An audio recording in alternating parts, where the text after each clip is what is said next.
Buenos días a los comparecientes en Bogotá, Distrito Capital, a los 5 días del mes de septiembre del año 2024, estando dentro de la oportunidad señalada en Providencia anterior para la celebración de esta audiencia pública. En asociación con la Secretaría, se constituye en ella y la declara abierta dentro del proceso ordinario laboral de Arnulfo Sanabria Mape contra la Administradora Colombiana de Pensiones Colpensiones y la AFP Protección S.A., radicado bajo el número 2023-422. Comparecen el demandante y su apoderada, así como los apoderados de las demandadas, a quienes se les concede el uso de la palabra para efectos de identificación. Se le concede el uso de la palabra al demandante, nos dice nombre completo, número de cédula y nos exige su documento en cámara. Arnulfo Sanabria. Apoderada del demandante. Gracias, su señoría. Muy buenos días para usted y para todos los presentes. En representación del señor Arnulfo, Diana Paola Cabrera Bermúdez, hitos de notificación, como están en la demanda. Muchas gracias. Apoderada de Colpensiones. Bueno,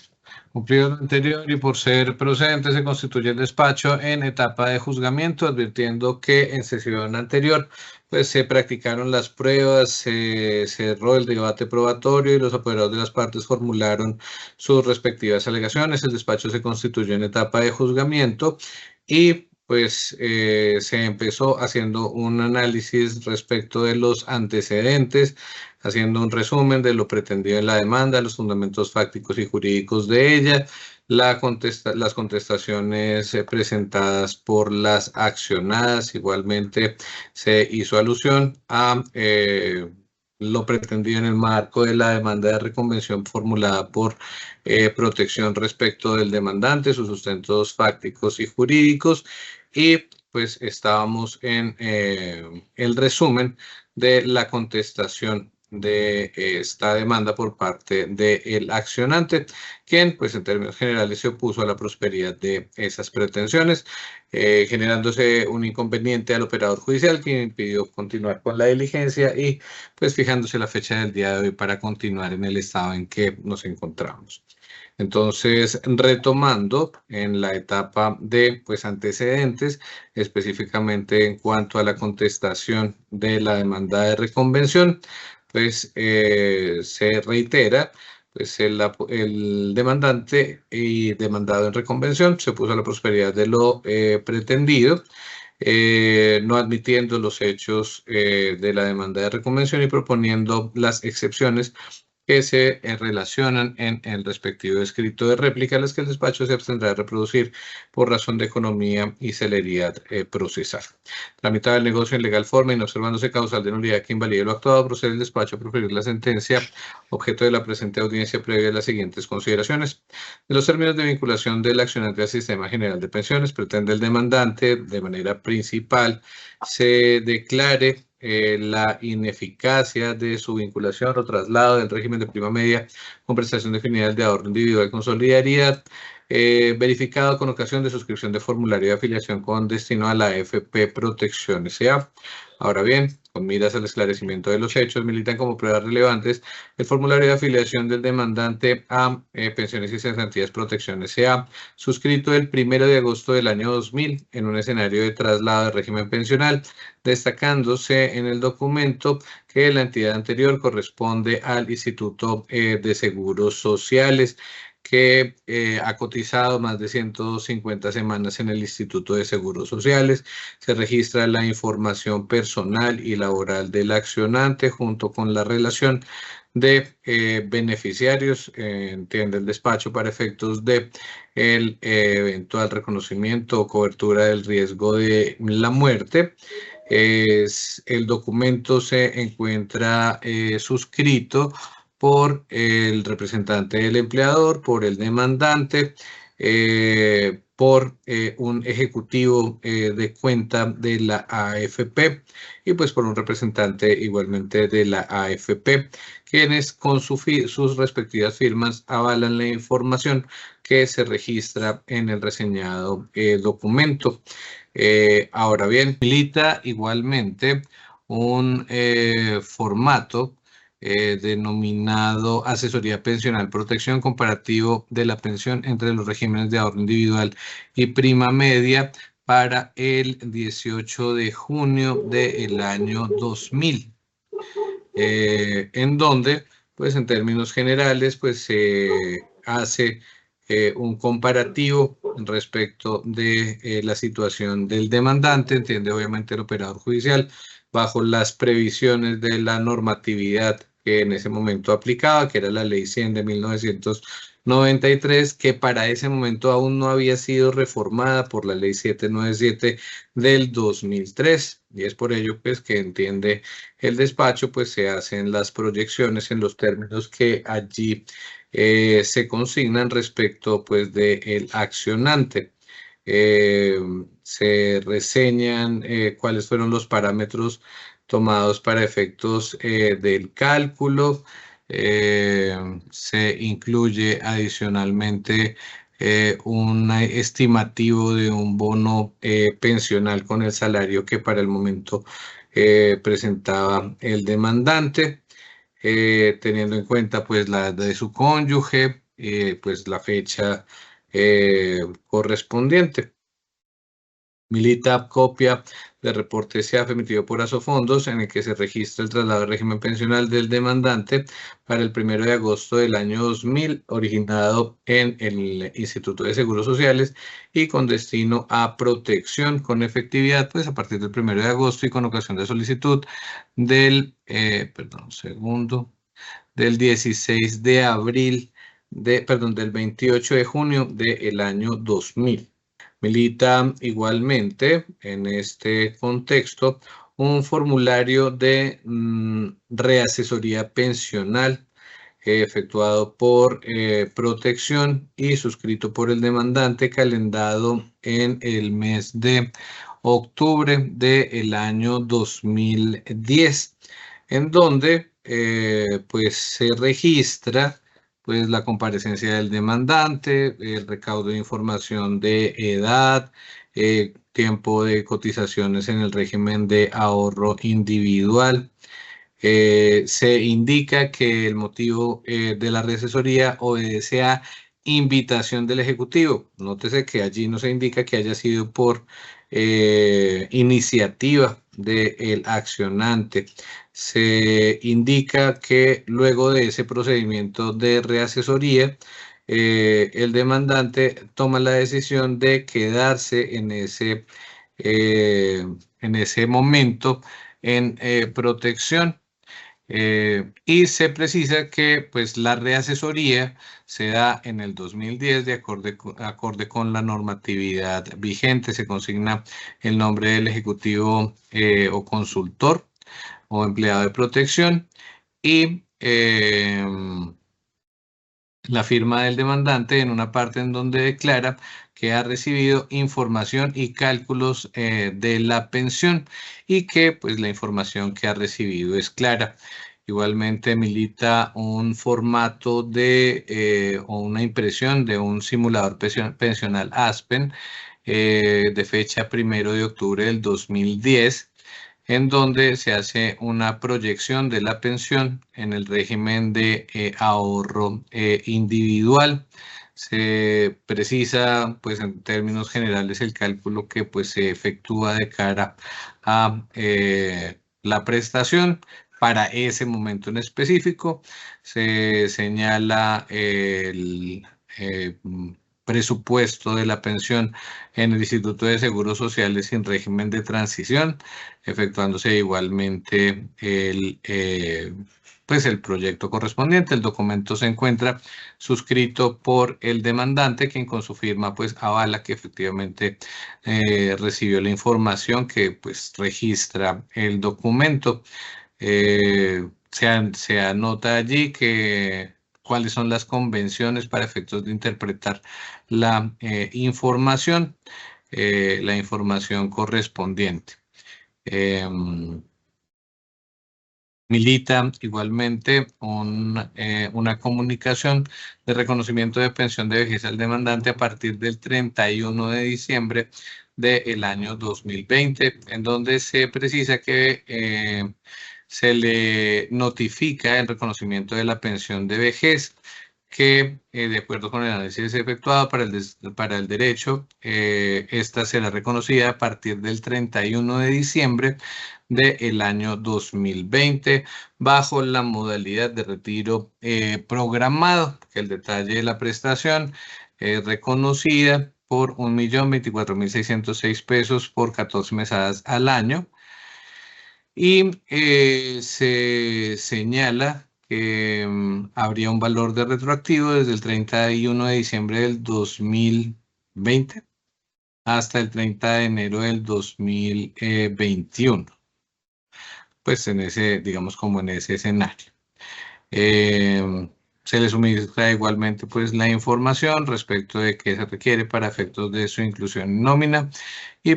lo relacionado con beneficiarios en un evento de pensión de sobrevivientes. Lista copia de cédula de ciudadanía del demandante que da cuenta de su nacimiento el 21 de octubre del 58, por lo que para el 1 de agosto del 2020, fecha de traslado, tenía 41 años de edad, arribando a los 62 años el 21 de octubre del año 2020. Habilita la copia de historia laboral válida para bono pensional, historia laboral de Colpensiones, que registra un total de 920.57 semanas desde enero del 77 hasta junio del 2000. Copia de la historia laboral del demandante emitida por Protección el 28 de julio del 2023,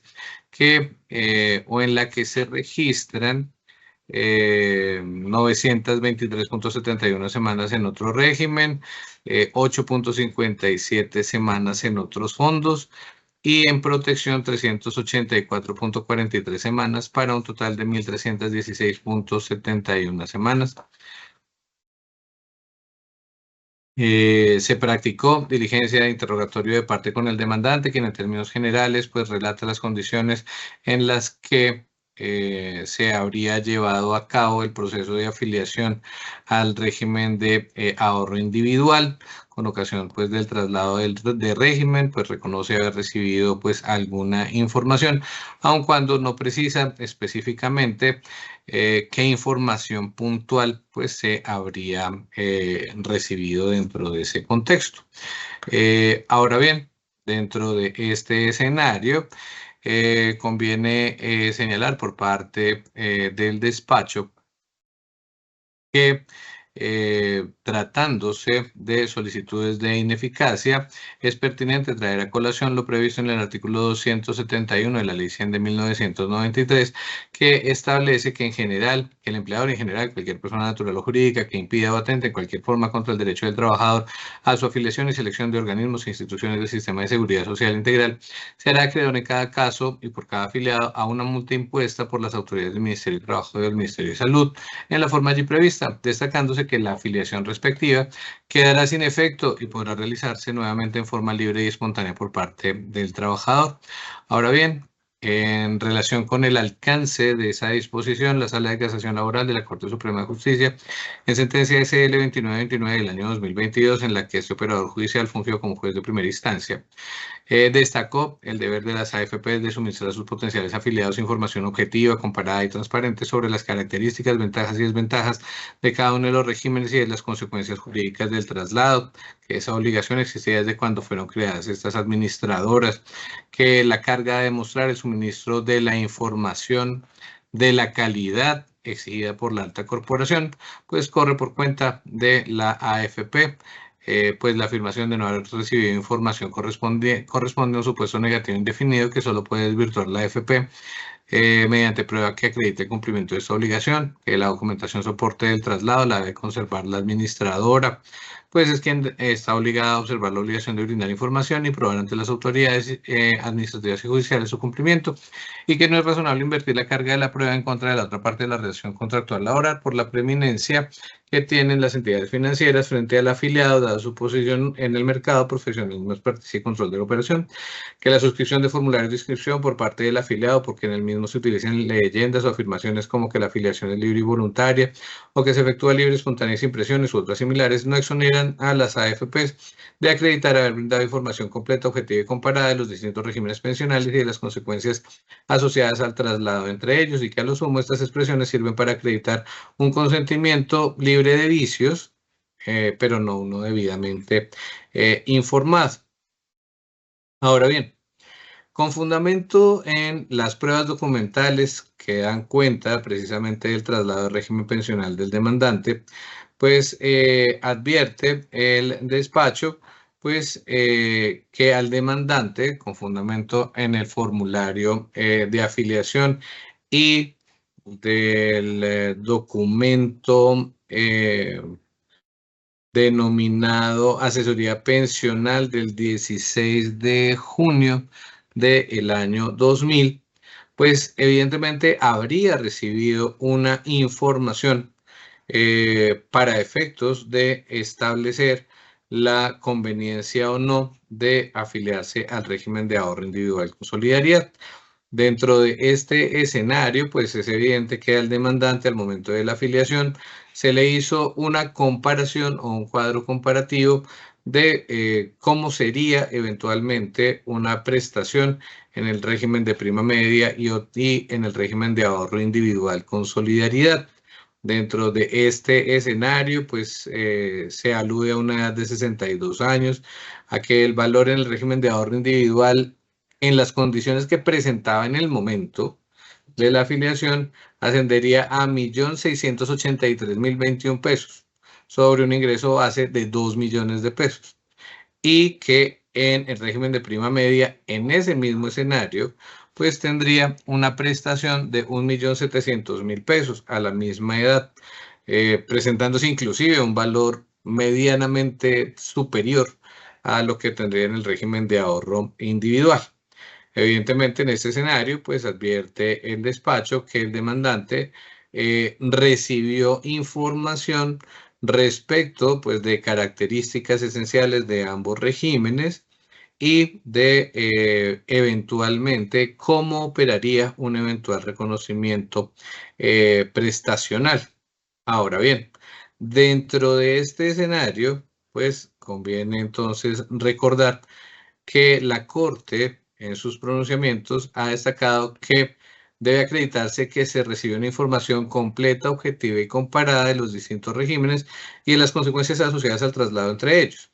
Ahora, de acuerdo con esta documental, efectivamente encontramos que se ha dado una información al menos objetiva y comparada de los distintos regímenes pensionales, pero no podría señalarse que haya sido completa en la medida en que no cuenta el informativo con una prueba idónea con base en la cual pueda deducirse específicamente en ese escenario, con esos documentos en la mano, qué fue lo que le informó el asesor para calificar ese suministro de información como completa. Y tampoco se evidencia que se hayan hecho alusiones a consecuencias asociadas al traslado distintas, por ejemplo, a el importe de la prestación, que pues no es esa la única consecuencia producto eventualmente de un traslado, ni de las condiciones en que podría operar el reconocimiento prestacional. En este escenario, a pesar de que la accionada pues acredita que se suministró una información objetiva y comparada, lo que no se evidencia es que haya sido necesariamente completa y sobre qué consecuencias específicas se le habría hecho alusión al accionante para que este operador judicial pudiera deducir en juicio que se cumplen los presupuestos para deducir en ese escenario o para concluir en ese escenario que la información fue completa, objetiva y comparada y que se le informó sobre las consecuencias asociadas al traslado, como lo exige la Sala de Casación Laboral de la Corte Suprema de Justicia. Lo que de plano implicaría dentro de ese contexto, a pesar de que se evidencia un suministro de un suministro importante de información, llevaría al despacho a concluir que en ese escenario, pues debería prosperar una declaratoria de ineficacia de la afiliación al encontrarnos en presencia pues de la no acreditación por parte de protección del cumplimiento integral de sus obligaciones en el marco del deber de información que ha destacado la Sala de Casación Laboral de la Corte Suprema de Justicia, debe cumplirse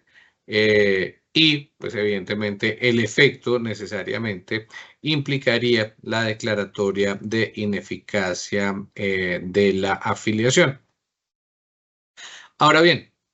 dentro de este escenario conviene entonces igualmente reseñar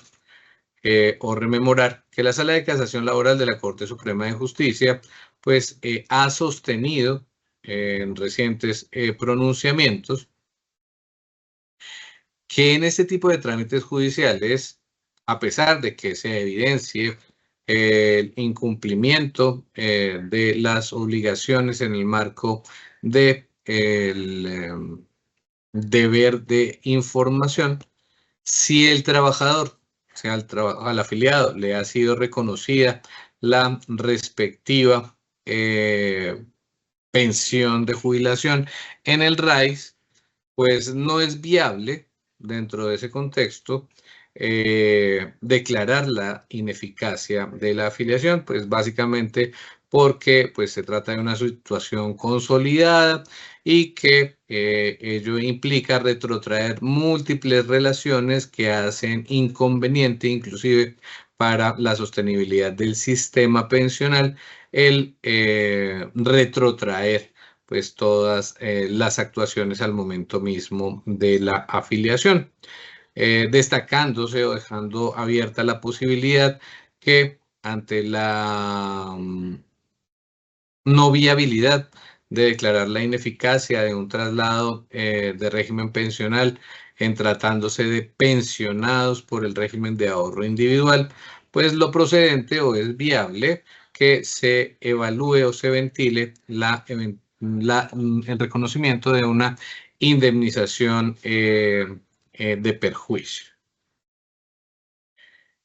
En este escenario, y pues en atención a que pues se acredita que el demandante o al demandante le ha sido reconocida efectivamente una pensión de jubilación por parte de protección, pues acatando esos presupuestos jurisprudenciales de la Sala de Casación Laboral que apuntan a que no es viable declarar la ineficacia de la afiliación de un pensionado, pues evidentemente las súplicas de la demanda planteadas de manera principal carecen de vocación de prosperidad impartiéndose por esta vía, a pesar de que no se advierte que se haya cumplido en debida forma la obligación de suministrar información al momento de la afiliación. A pesar de ello, pues no hay camino distinto que impartir la respectiva absolución para las convocadas a juicio. Ahora bien, dentro de este escenario, pues subsidiariamente entiende el despacho, pues se ha solicitado una indemnización plena de perjuicios, cimentada en que básicamente la prestación que le hubiera sido otorgada al demandante en la Administradora Colombiana de Pensiones Colpensiones, encontrándose en el régimen de prima media con prestación definida, le resultaría más favorable que la prestación que le fue efectivamente reconocida en el régimen de ahorro individual con solidaridad. En relación con este aspecto, conviene entonces reiterar que se encuentra acreditado en el informativo que al demandante le fue reconocida la pensión de vejez por parte de la AFP Protección, pues así emana en la comunicación del 18 de enero del año 2021, en la que se le indica que le ha sido otorgado el derecho prestacional a partir del 31 de diciembre del año 2020 y que pues se le va a hacer efectivo el reconocimiento del retroactivo correspondiente con el importe pues al que alude la respectiva comunicación. En este escenario, pues conviene entonces reseñar que en sentencia SL 373 del año 2021 dictada dentro de la SL 373 del 2021, siendo magistrada ponente la doctora Clara Cecilia Dueñas Quevedo, tratándose de una persona que se encontraba pensionada en el marco del RAIS, concluyó la inviabilidad de la declaratoria de ineficacia, como ya lo hemos señalado, y declara que al encontrarse en una situación consumada, tal circunstancia genera una imposibilidad de retrotraer lo actuado hasta el momento del traslado para generar el retorno del demandante a un régimen que, como quedó probado, pues en este escenario, pues ya no resultaba procedente. Ahora bien, en este contexto, pues la misma Corte pues señaló que si bien es cierto, no procede la declaratoria de ineficacia frente a pensionados por el RAIS, están facultados para solicitar ante la administradora la respectiva indemnización de perjuicios, señalando lo siguiente. Abro comillas, lo anterior no significa que el pensionado que se considere lesionado en su derecho no pueda obtener su reparación. Es un principio general del derecho aquel según el cual quien comete un daño por culpa está obligado a repararlo, artículo 2341 del Código Civil. Por consiguiente, si un pensionado considera que el administrador incumplió su deber de información, culpa y por ello sufrió un perjuicio en la cuantía de su pensión, tiene derecho a demandar la indemnización total de perjuicios a cargo de la administradora. Cierro comillas. Siendo de anotar que en dicha sentencia, pues en la que se cambia pues el criterio jurisprudencial tratándose de ineficacia de afiliación de pensionados, pues antes de ello pues sí se admitía y pues de manera posible que pues se realizaron las operaciones correspondientes, pero al margen de ello pues cambió el criterio jurisprudencial y señaló la viabilidad de reclamar una indemnización. Sin embargo, en esa providencia a la que se ha hecho alusión, pues no se determinó de manera clara en qué condiciones procede eventualmente el resarcimiento del perjuicio, pues el análisis se centra en indicar que ello debe ser valorado en atención al principio integral de valoración de los daños, conminando al juez a reparar integralmente los perjuicios ocasionados, quien debe explorar y utilizar todas aquellas medidas que considere necesarias para el pleno y satisfactorio restablecimiento de los derechos conculcados, estableciendo por demás que para que prospere una indemnización de perjuicios, esta debe hacerse de forma oportuna, pues al ser una consecuencia resarcitoria se ve afectada por el fenómeno de la prescripción. Si esta no se reclama a tiempo, pues el resarcimiento de los perjuicios no comparte la categoría de imprescriptible de la mesada pensional y de los derechos conexos a este, estableciendo la jurisprudencia que en la medida que el daño es perceptible o apreciable en toda su magnitud desde el momento en que se tiene la calidad de pensionado, el término de prescripción de la acción debe contarse desde ese momento. Y pues para el efecto es pertinente remitirse a la sentencia SL 1953 del año 2023. Ahora bien, en este escenario, teniendo en cuenta la fecha de reconocimiento pensional y de causación de la misma, pues se encuentra el despacho que no ha operado el fenómeno prescriptivo, pues está acreditado en el informativo que mediante comunicación del 31 de diciembre del 2020, Protección le indicó al actor que se había aprobado su solicitud de reconocimiento de pensión bajo la modalidad de retiro programado a partir del 31 de diciembre de esa anualidad, destacándose que el reparto de la demanda se realizó el 2 de noviembre del año 2023. Esto es dentro de el término de 3 años con que contaba el accionante para adelantar la acción judicial buscando la reparación de perjuicios. Y en ese escenario, pues de entrada, pues debe señalar el despacho que no es viable declarar probado el fenómeno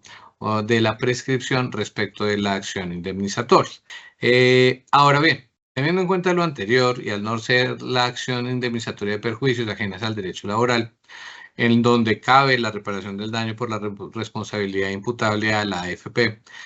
las pretensiones de la demanda debían encauzarse en ese sentido. Y pues se advierte dentro de ese contexto que se busca que de manera principal se reconozca el cargo de la AFP por venirse a título de indemnización de perjuicios el importe de la diferencia de la mesada pensional que le hubiera correspondido en el régimen de prima media con prestación definida comparada o pues con la que le fue otorgada en el régimen de ahorro individual por el tiempo de expectativa de vida del actor. Al respecto, atendiendo las sentencias CSJSL 373 del 2021, CSJSL 3871 del 2021 y CSJSL 1637 del 2022, ante la imposibilidad de declarar la ineficacia del traslado al régimen de los pensionados en el RAIS, es viable la indemnización de perjuicios. De manera clara y explícita, la sala ha dicho que ello es viable, pero siempre y cuando se hayan reclamado, probado y no estén prescritos. Es decir, la condena por perjuicios no procede de manera automática, oficiosa e inmediata. Así se señaló en sentencia SL 591 del año 2023, dictada dentro de la radicación 86991. Siendo magistrada ponente la doctora Olga Ginés Merchán Calderón. En este escenario corresponde al despacho definir si se encuentran acreditados los perjuicios reclamados, si existe una responsabilidad indemnizatoria en caso de que estos existan, generados al demandante con ocasión del cambio de régimen pensional en la forma pretendida en el informativo, por lo que debe verificarse específicamente si existe un daño, si ese daño se generó por una conducta desplegada por protección o sus agentes,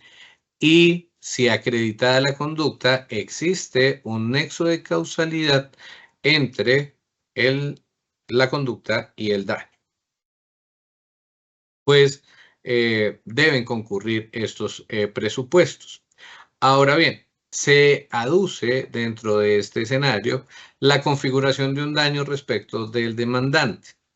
En este escenario, pues la Sala de Casación Laboral de la Corte Suprema de Justicia, pues ha precisado que el daño es uno de los elementos estructurales de la responsabilidad civil, tanto contractual como extracontractual. Su plena demostración recae en quien demanda, salvo las excepciones legal y convencionalmente establecidas, lo que traduce que, por regla general, el actor en asuntos de tal linaje está obligado a acreditarlo, cualquiera sea su modalidad, de donde, en el supuesto señalado, era y es imperioso probar que el establecimiento producía utilidades o estaba diseñado para producirlas en un determinado lapso de tiempo, sin que este último caso pudiera confundirse con el daño meramente eventual o hipotético, que desde ningún punto de vista es inadmisible. Así, pues lo ha señalado la Corporación en sentencia del 18 de diciembre del 2008, dictada dentro del expediente 88-001-3103-002-2005-00031-01.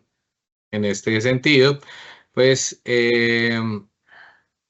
correspondía al demandante acreditar efectivamente cuál fue el daño sufrido. Y dentro de este escenario, no se establece que específicamente el daño pueda estar derivado de un reconocimiento de la prestación en proporción inferior a la que hubiera podido recibir en el régimen de prima media con prestación definida. Cabe anotar que en la teoría de los perjuicios, el daño, ya sea desde la índole patrimonial, moral o vía de relación, será entendido como todo detrimento, menoscabo o deterioro que afecta a bienes o intereses lícitos de la víctima vinculados con su patrimonio, con su esfera espiritual o afectiva o con los bienes de su personalidad. Corte Suprema de Justicia, SC 282 de 2021. En este escenario encuentra el despacho que el daño no se advierte en la diferencia de lo que hubieran sido las mesadas pensionales entre regímenes, máxime cuando la pensión otorgada por la AFP Protección se ha hecho en los términos fijados por el ordenamiento legal, específicamente bajo las previsiones de la Ley 100 de 1993, la Ley 797 del 2003 y sus decretos reglamentarios, siendo pertinente señalar que la parte demandante no reseña que el reconocimiento prestacional efectuado por protección no se ajuste al ordenamiento legal. Simplemente se indica que es diferente en cuanto a su cuantía respecto de lo que hipotéticamente hubiera obtenido en el régimen de prima media con prestación definida si hubiera permanecido en ese régimen.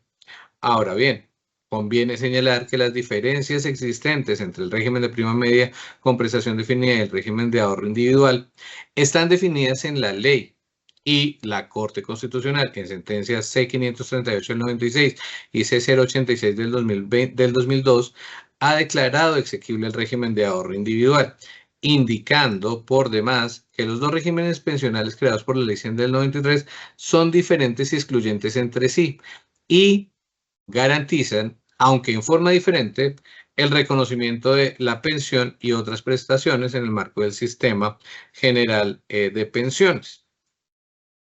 En este escenario, conviene destacar que las modalidades pensionales del RAIS en la actualidad ofrecen un diverso, digamos, abanico de alternativas pensionales, como lo son el retiro programado, renta vitalicia inmediata, retiro programado con renta vitalicia diferida, renta temporal cierta con renta vitalicia de diferimiento cierto, renta temporal con renta vitalicia diferida, renta temporal variable con renta vitalicia inmediata, a diferencia de lo que acontece en el régimen de prima media con prestación definida, en donde simplemente hay una única modalidad, que es la renta vitalicia inmediata. Ahora bien, Cada modalidad en el régimen de ahorro individual tiene sus particularidades. En algunas de ellas, el afiliado puede pensionarse sin que importe la edad. Puede contratar servicios financieros que le permitan acceder a una renta temporal cierta y a una renta vitalicia diferida. En otras, el dinero de la cuenta de ahorro individual es puesto en el mercado y genera rendimientos administrativos por parte de la AFP. Incluso se puede contratar simultáneamente servicios de la AFP con una aseguradora en aras de mejorar las condiciones de la pensión. En la mayoría de las opciones pensionales intervienen la administración y gestión del riesgo financiero, compañías aseguradoras que garantizan que el pensionado reciba la prestación. Así pues lo ha destacado la Corte Suprema de Justicia en sentencia SSJSL 5704 del 2021. En cuanto al retiro programado, el artículo 81 de la Ley 100 de 1993, y eso lo destaca el despacho, pues esa es la modalidad por la que optó el accionante,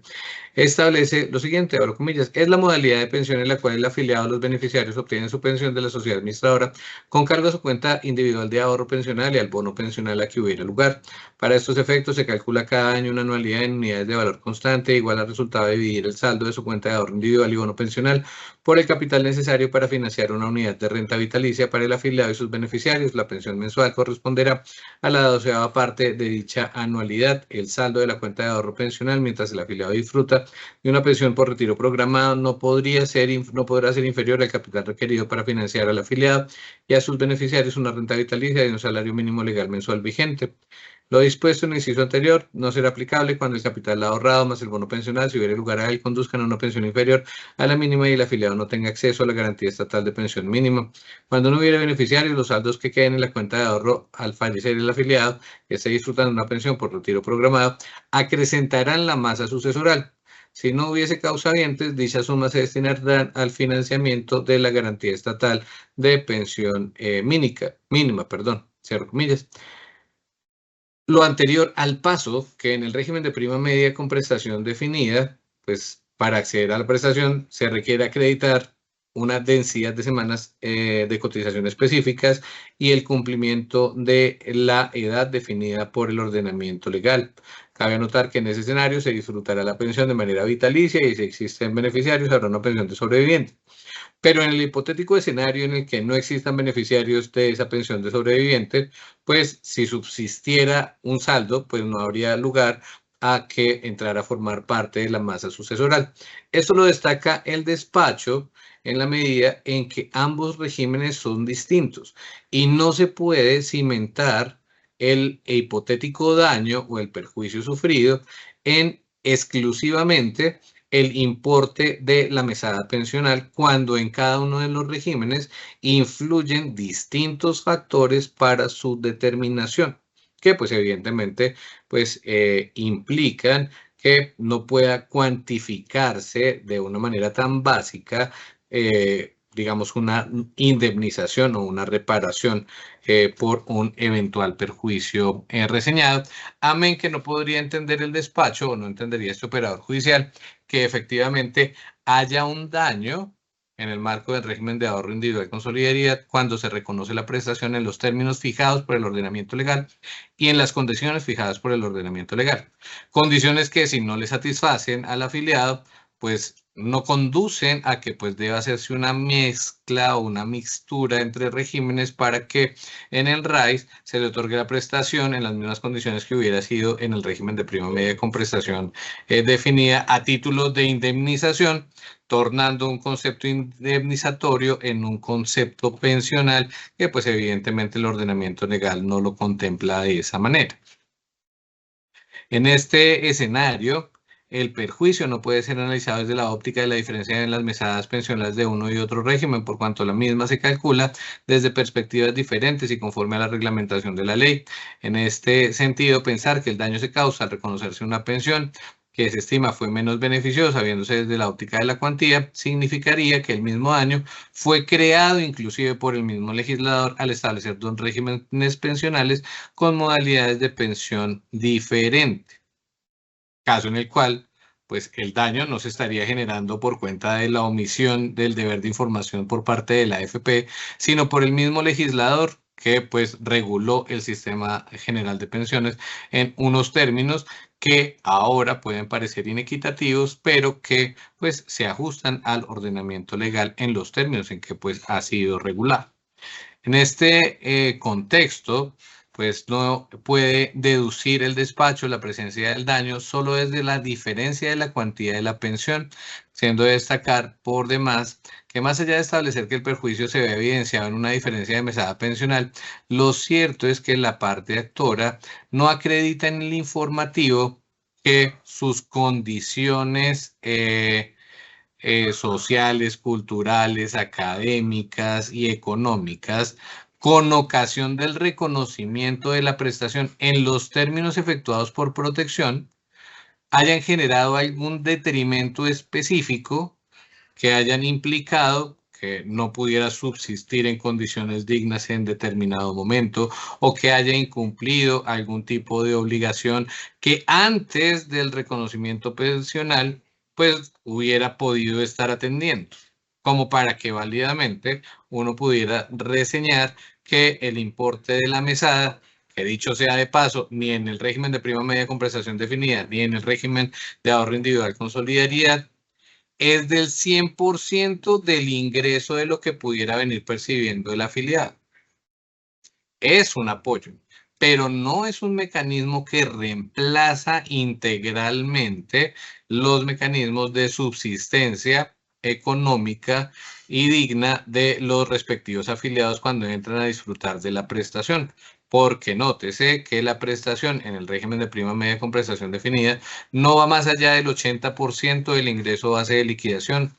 Y si eso es así, al trabajador le haría falta un 20% restante, lo que haría inequitativa la prestación, circunstancia que evidentemente pues no es predicable de nuestro sistema general de pensiones. En este escenario, comparativamente la misma situación, frente a lo que se le reconoció al demandante en el RAIS, tampoco puede predicarse que con el importe que le ha sido reconocido al demandante, pues se le haya afectado en alguna medida su capacidad para subsistir en condiciones dignas, amén que en todo caso, pues la prestación o la pensión de vejez no cubre o no está diseñada para cubrir el 100% de los requerimientos del pensionado, sino un soporte, pues de acuerdo a el respectivo ingreso base de liquidación o de acuerdo con lo que tenga el afiliado aportado en su cuenta de ahorro individual. En este escenario, pues no puede cuantificarse en ese contexto, en criterio de este operador judicial, un daño en esas condiciones. Sumado a lo anterior, pues evidentemente al no acreditarse el daño, pues evidentemente las pretensiones de la demanda que apuntan a un reconocimiento indemnizatorio carecen de vocación de prosperidad, imponiéndose la respectiva absolución. No obstante lo anterior, si en gracia de discusión pudiéramos decir categóricamente y digamos que de una manera automática que el hecho de que haya o pueda haber una diferencia entre lo que se reconocía en lo que se reconoció en el régimen de ahorro individual con solidaridad y lo que pudo haberse reconocido en el régimen de prima media con prestación definida, si pudiéramos afirmar que eso es un daño susceptible de reparación, tendríamos que entrar a verificar si efectivamente la causa de esa circunstancia es imputable a la omisión del deber de información por parte de la AFP Protección al momento de la afiliación o traslado de régimen pensional del incoante de la acción. Esto es que para el año 2000, que es cuando opera el traslado del demandante, para el mes de agosto del año 2000, pues efectivamente esa omisión del deber de información sea la causa eficiente de que la pensión reconocida sea inferior a la que le hubiera correspondido en el régimen de prima media con prestación definida. Ahora bien, está acreditado en el informativo que Protección incumplió o al menos no demostró haber cumplido con su deber de información de manera integral al momento de la afiliación del accionante, aun cuando sí demostró que le hizo una comparación. Y le hizo una comparación en la que, en principio, se evidenciaba que lo que pudiera percibir en el régimen de prima media en el IS en ese momento histórico, pues sería superior a lo que podría recibir en el régimen de ahorro individual con solidaridad. Y a pesar de ese documento firmado por el demandante, él optó por afiliarse al régimen de ahorro individual con solidaridad. Ahora, en ese escenario, no puede señalarse que la omisión del deber de información en el año 2000, imaginando que no fue no fue tan completa como se exige jurisprudencialmente,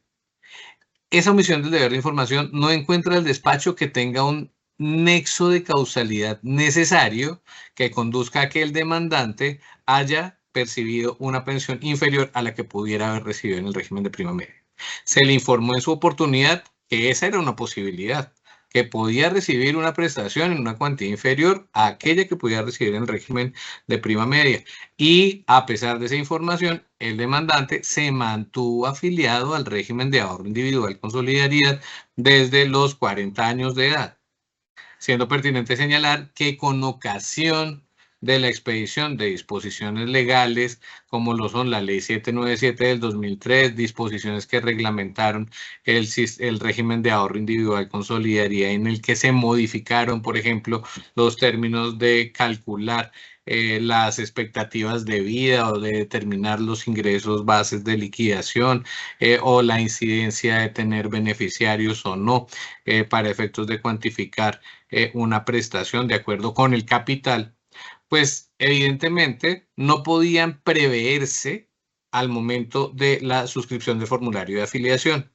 Luego, esa omisión del deber de información no es causa eficiente del reconocimiento pensional en los términos en que le fue otorgado al accionante. Sumado a que, pues, advierte el despacho, pues el accionante desde ese momento y al menos hasta cuando lo llamaron a que recibiera una reasesoría en el 2010, o sea, 10 años después, no mostró interés alguno en su tema pensional.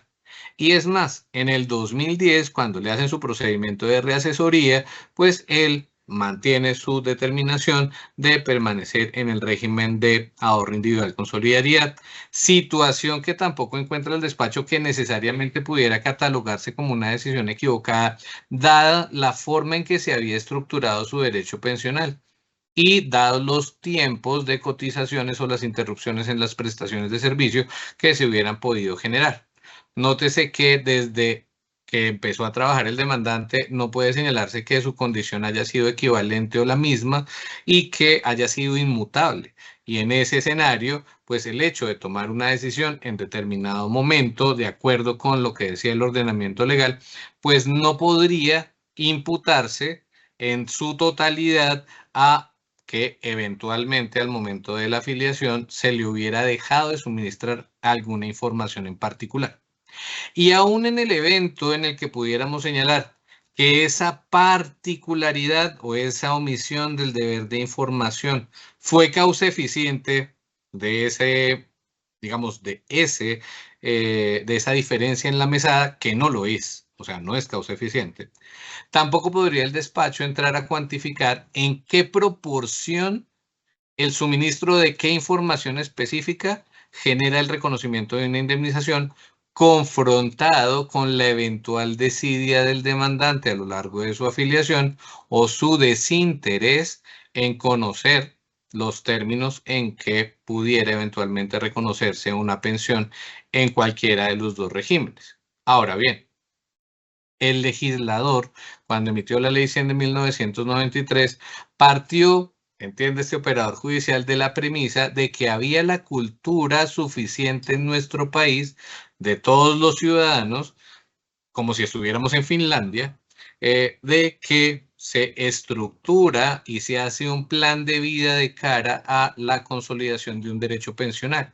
Y eso implica que cada afiliado permanentemente, si está interesado en estructurar su derecho pensional, pues esté haciéndole un seguimiento de cara a que, teniendo en cuenta los cambios normativos, las vicisitudes laborales, los cambios en la historia laboral, los cambios en los ingresos base de cotización, pues vaya tomando las decisiones en un periodo que es de 25 años prácticamente. Y eso sí, con una antelación de vida, con ocasión de la ley 797 del 2003, que no había sido expedida cuando se afilió el accionante, pues se hacen unas restricciones de traslados, en donde se le dice usted no puede trasladarse si le faltan menos de 10 años para acceder a la edad, pero tampoco se evidencia un interés del demandante sobre el aspecto pensional y los términos en que se tendría que estructurar. Luego, en ese escenario, tendríamos una concurrencia de culpas en ese escenario hipotético, en donde tendríamos que cuantificar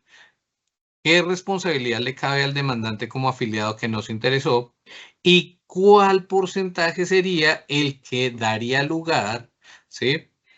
de la indemnización por no haberle informado X o Y o Z dato. Que pues lo cierto en el informativo pues es que tampoco es claro.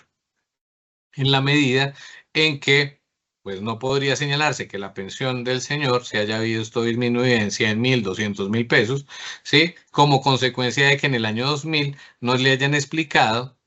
las consecuencias que cambiantes podía tener en el año 2000 permanecer a cualquiera de los dos regímenes. Porque nótese que con ocasión de la ley 797 del 2003, las situaciones variaron, tanto en el RAIS como en el régimen de prima media.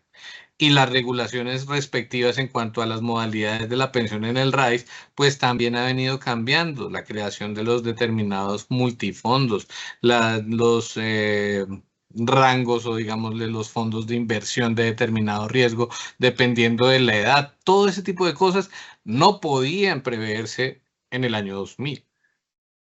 Nadie podía tener un margen de información de tal especificidad como para señalar que el hecho de que no se le haya dicho, por ejemplo, al demandante, no sé, que el capital necesario en ese momento para financiar una pensión era de 100 millones de pesos,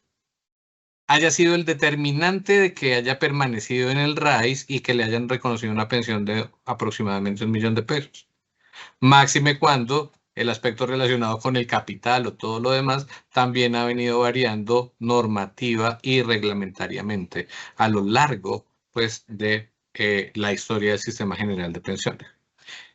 En suma, no se acredita el daño. Si se acreditara que el daño fuera ese, no se acredita que la causa eficiente de ese daño haya sido la omisión del deber de información. Y en el hipotético escenario de que la causa eficiente pudiera ser la omisión del deber de información, no podría el despacho, de acuerdo con las pruebas que militan en el informativo, deducir en qué porcentaje incidió la conducta del promotor respecto de esa consecuencia cuando el demandante pues tampoco mostró interés en el tema pensional, pues o un mayor interés en el tema pensional a lo largo de su vinculación con el Sistema General de Pensiones. En estas condiciones, como quiera que el reconocimiento de la indemnización, pues no se entiende que sea automático, pues se requiere, en este caso sí, el despliegue por parte del demandante de la acreditación del daño, de las consecuencias perjudiciales que ello le ha generado, el nexo de causalidad entre esas consecuencias y la omisión del deber de información al margen de que se haya acreditado esa omisión del deber de información, pues no queda un camino distinto en el informativo que impartir la respectiva absolución para la convocada a juicio en el marco de la pretensión subsidiaria. Ahora bien, Corolario de lo anterior, resulta pertinente traer a colación lo sostenido por la Sala de Casación Laboral de la Corte Suprema de Justicia en sentencia SL 404 del 2024, dictada dentro de la radicación 99-354 del 2024, en la que la alta corporación precisó, abro comillas, eso es así porque, aunque en materia de indemnización de perjuicios rige el principio de reparación integral a la luz del artículo 16 de la Ley 446 del 98, este no releva al lesionado del deber de demostrar fehacientemente a cuánto asciende el mismo, como se indicó en CSJ SC 5142-2020, al memorar que, aunque el daño debe ser integralmente indemnizado,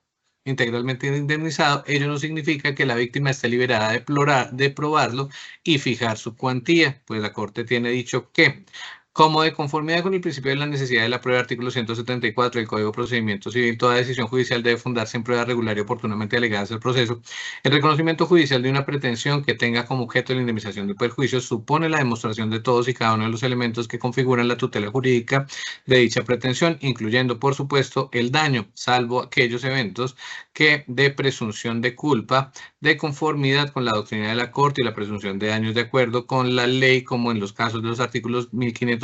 y 1617, numeral segundo, del Código Civil. Sin embargo, una es la prueba del daño, o sea, la de la lesión o menoscabo del interés jurídicamente tutelado, y otra, la prueba de su intensidad, del quantum del perjuicio. De ahí que la doctrina haga alusión al contenido patrimonial de daño para referirse a su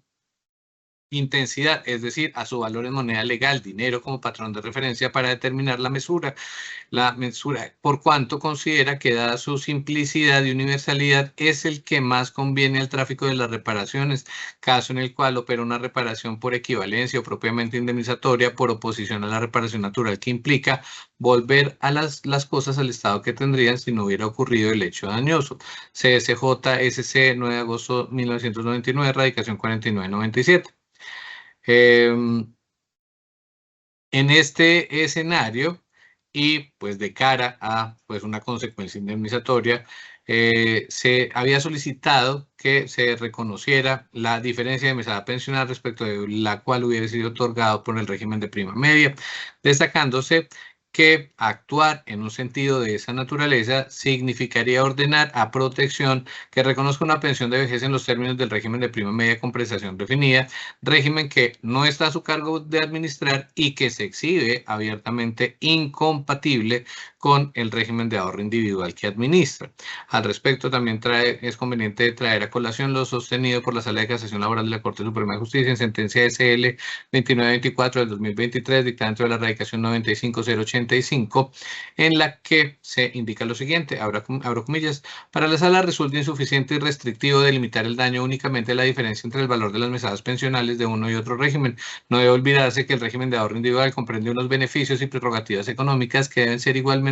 consideradas para estimar el perjuicio, pues de lo contrario se estaría olvidando el carácter indemnizatorio de la pretensión y en consecuencia se accedería al reconocimiento de una prestación híbrida, esto es, abarcando las características de cada uno de los regímenes pensionales. En consecuencia, cierro comillas, pues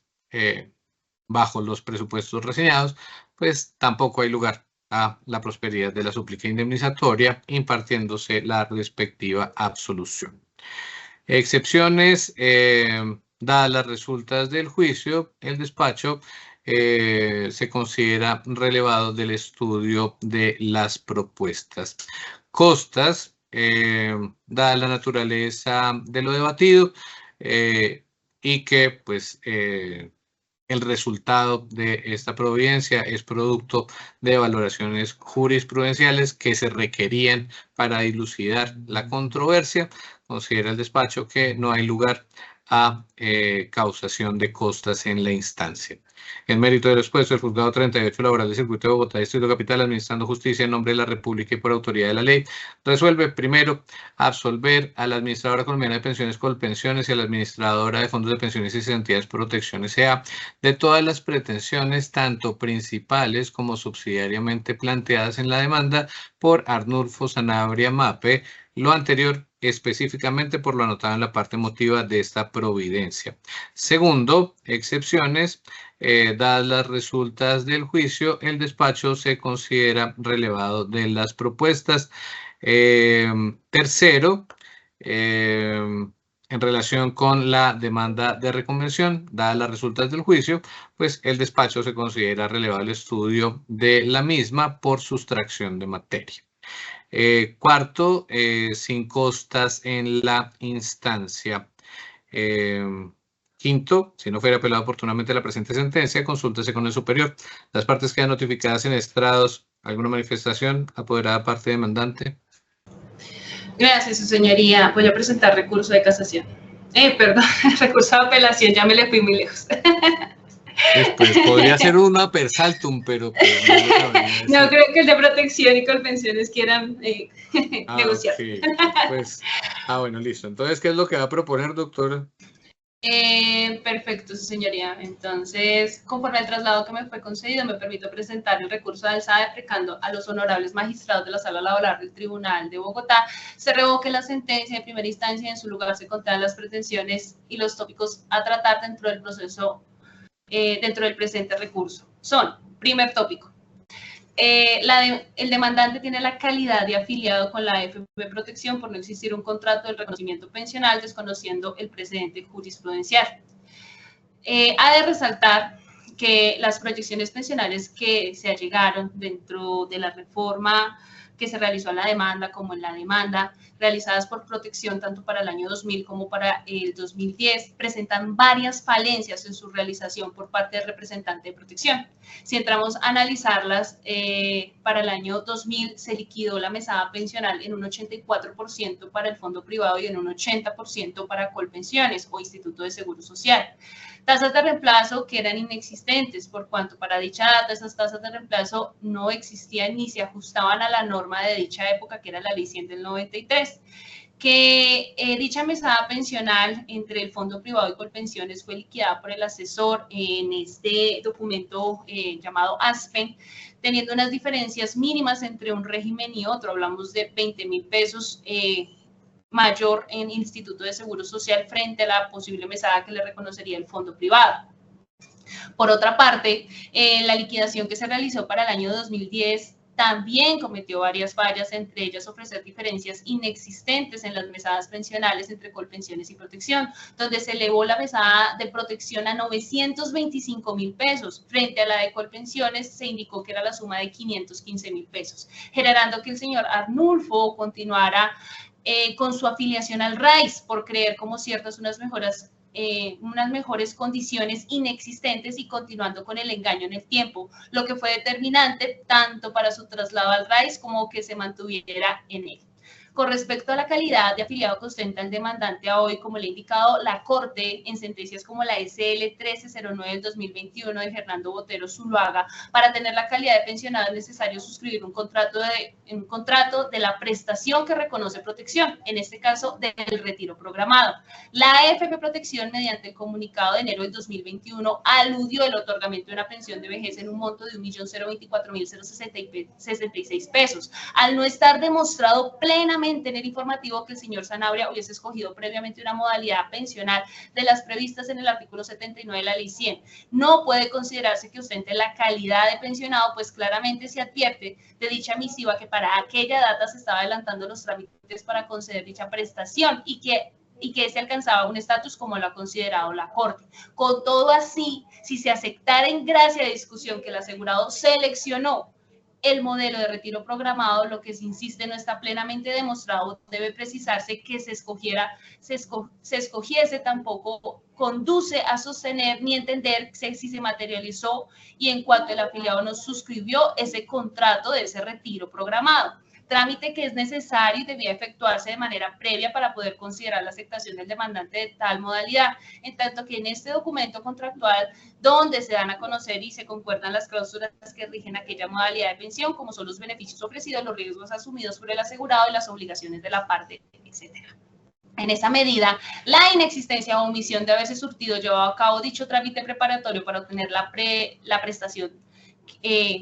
deprecada conduce igualmente a sostener que el demandante no ha adquirido la calidad de pensionado. Es decir, esto no tiene una situación jurídica consolidada plenamente definida ni consumada que tuviese que retrotraerse según la SL 373 del 2021, de tal suerte que su estatus sin lugar a dudas sigue siendo el de un simple afiliado en el sistema pensional. Frente a lo relativo al bono pensional que ya fue redimido en el año 2020 conforme a la respuesta que llegamos del Ministerio de Hacienda en el folio 133 de la demanda, indica que ya fue entregado esos dineros a protección en la suma de 246.053.000. Estos recursos fueron girados en octubre del 2020 y que este ya no existe por cuanto los dineros fueron incorporados a la cuenta de ahorro individual del afiliado, sin que haya manera de anular el acto administrativo que lo reconoció. Indica la Corte Suprema de Justicia en sala laboral que la redención del bono pensional no puede ser un obstáculo para la recuperación o retorno del régimen de prima media con prestación definida, pues al redimirse pasa a ser un derecho de propiedad del afiliado que constituye uno de los recursos con los que se financia la pensión, en donde se dispone que esto constituyen aportes destinados a contribuir a la formación del capital necesario para financiar las pensiones de los afiliados en el sistema general de pensiones. Por lo anterior, al seguir ostentando la calidad de afiliado con protección, su regreso a Colpensiones es inminente, conforme a la línea jurisprudencial de ordenarse su regreso con todos los valores, frutos e intereses paulatinamente a Colpensiones, que reciba al demandante sin solución de continuidad y se reconozca la pensión conforme a la ley 797 del 2003, descontando administrativamente los valores pagados por protección. Frente a estas pretensiones de la demanda de reconvención, deben salir avante las excepciones presentadas por nuestra parte, en atención que los valores que se piden se paguen al demandante serían las diferencias dejadas de pagar hasta la fecha de su capital, por lo que no está pidiendo un doble ingreso por los mismos periodos. Segundo tópico a tratar. Indebida calificación de las pruebas desconociendo el precedente jurisprudencial cuando existe indemnización de perjuicio por falta de información de pensionados de fondos privados. Que como lo ha indicado la SL 2924 del 2023 y la SL 3180 del 2023 y la SL 2967 del 2023, el daño debe haberse reclamado, probado y no estar prescrito.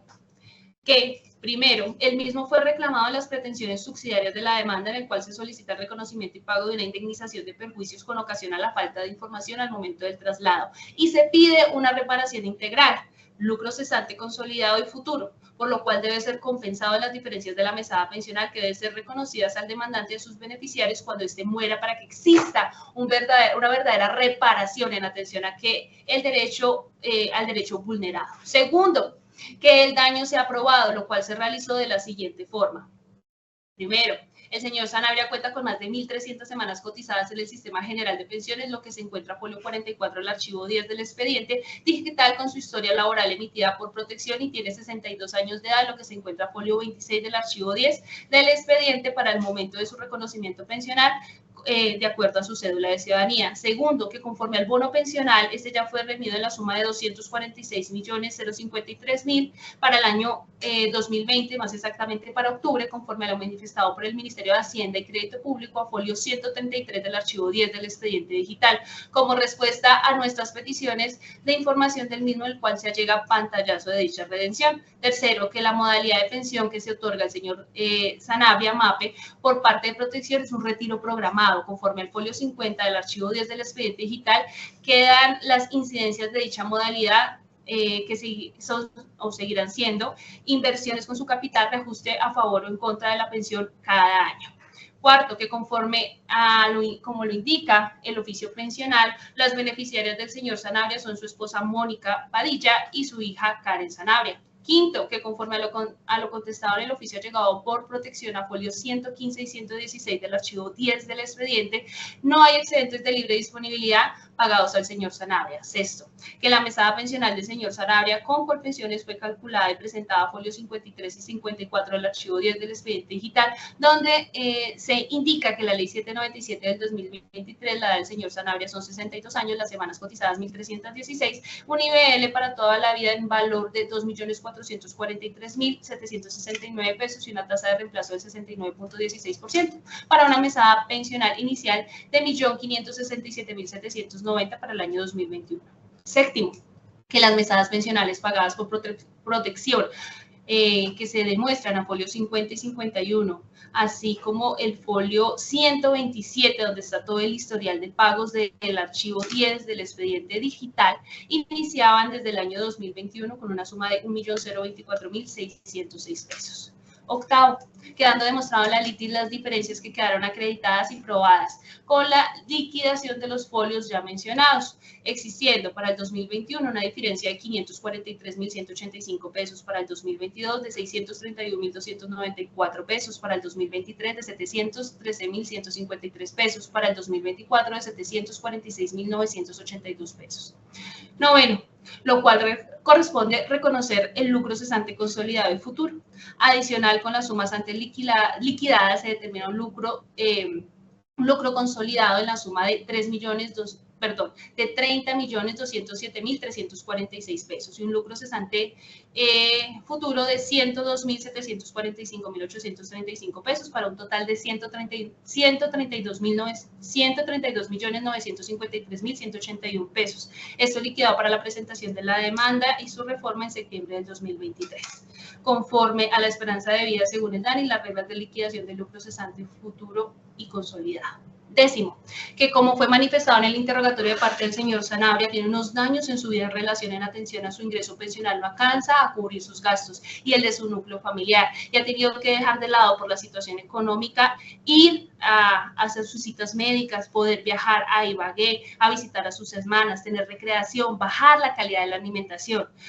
Recurrir a alguna actividad económica adicional para generar más ingresos y para sostener la manutención de su hogar, como trabajos esporádicos e informales, haciendo mandados a una firma de abogados para cubrir gastos médicos, mercado y servicio. La pensión le ha generado una gran angustia y tristeza por la situación que ha dado inicios de paros cardíacos, de lo cual se llegó la historia clínica al expediente y ha tenido que estar en controles médicos cada 2 meses. Para poderlo, pues, resarcir de alguna manera. Que se demuestra que los gastos y con que esto se demuestra con todos los gastos que se allegan dentro del archivo 10 del expediente, así como las facturaciones del mismo. Tercero, que el daño no está prescrito. Como ya lo manifestó el acuo, se presentó dentro de los términos legales y dentro de los 3 años. Tópico número 3. De mi recurso. Reparación integral por afectación del derecho social y fundamental de la seguridad social por omisión al deber de información de las AFPs del traslado al régimen pensional. Al respecto, se tiene que protección le reconoció al señor demandante una prestación de vejez para carta de reconocimiento en enero de 2021 en la modalidad de retiro programado. Por ende, el presente caso debe ser objeto de análisis a la luz de la sentencia SL 373 del 10 de febrero del 2021 emanado por el órgano de cierre de la jurisdicción laboral, el cual señaló en similar asunto que la calidad del pensionado es una situación jurídica consolidada que no es razonable revertir o retrotraer. Por lo anterior, estamos pidiendo en las pretensiones de la demanda de forma subsidiaria el reconocimiento y pago de un título de indemnización de perjuicios, la diferencia equivalente entre las mesadas que devenga el RAIS con protección y las que hubiera recibido de haber estado en el RPMD regentado por Colpensiones. En esa misma sentencia SL 373 de 2021, la Corte abre la posibilidad de que los pensionados que se consideren afectados en su prestación económica por la omisión del deber de información puedan reclamar su debida reparación. Al ser desconocidos los artículos 271 y 272 de la Ley 100 del 93, y esta línea y la línea jurisprudencial, las normas citadas anteriormente por falta de información en el traslado del régimen pensional y hacer afectado al derecho fundamental a la pensión de vejez, derecho subjetivo en general, corresponde la reintegración del derecho. Esto es reconocerle el derecho a la pensión en los términos del régimen de prima media con prestación definida, condenándose el pago de la pensión en forma completa, con carácter vitalicio, transferible a sus beneficiarios, sin indagar en la triada de la responsabilidad civil, culpa, daño o relación de causalidad. Por lo cual no podemos quedarnos en el término del artículo 2343 del Código Civil cuando enuncia que todo lo que cause el daño debe indemnizarlo, pues es normal, posterior y más moderno la expresión reparación integral, que se desprende del artículo 16 de la Ley 446 del 98, lo cual se compagina con el derecho afectado por el daño, el cual es la falta de información que afecta a la pensión de vejez en su cuantía, cuya naturaleza jurídica va ligada al derecho social fundamental de la seguridad social. Amén de ser un derecho de tracto sucesivo, vitalicio y transferible a los beneficiarios al momento de la muerte. Por lo tanto, la reparación debe darse en los mismos términos característicos del derecho afectado. porque al no tener en cuenta esta connotación no estaríamos frente a una verdadera reparación. La culpa en este caso viene dada por la conducta negligente del administrador al no suministrar la información en los términos indicados en la ley, y más específicamente en este caso al mostrarle unas proyecciones pensionales inexistentes y mal liquidadas al señor Sanabria. El daño se encuentra acreditado y consistente en las diferencias de pensión que deja de percibir el mandante. Por último, la relación de causalidad está acreditada, pues al mediar dicha información el daño no se hubiera producido. Ahora bien, si persistimos en la indemnización como forma de reparación, tenemos que en el derecho moderno la obligación de indemnizar puede revestir la modalidad de una renta periódica o vitalicia, sobre todo aquellos casos de daños continuados, como sería el evento analizado donde la afectación tiene vocación de permanecer en el tiempo. Resulta importante indicar desde el ámbito de la responsabilidad civil, si se acoge al criterio de la Corte Suprema de Justicia para efectos de reparar el daño, una de las primeras teorías se construyó en el moderno derecho de las obligaciones, en el que el daño se repara a partir de la diferencia del patrimonio. Así las cosas, no es de extrañar que el resarcimiento se solicite en las pretensiones de la demanda y hasta el mismo restablecimiento del derecho sean las diferencias pensionales por los actos omisivos de la entidad demandada protección. Como colofón de lo anterior, solicito a los honorables magistrados del Tribunal de Bogotá, Sala Laboral, revoquen su totalidad la sentencia proferida por el acuo y en consecuencia se concedan las pretensiones de la demanda. Muchas gracias.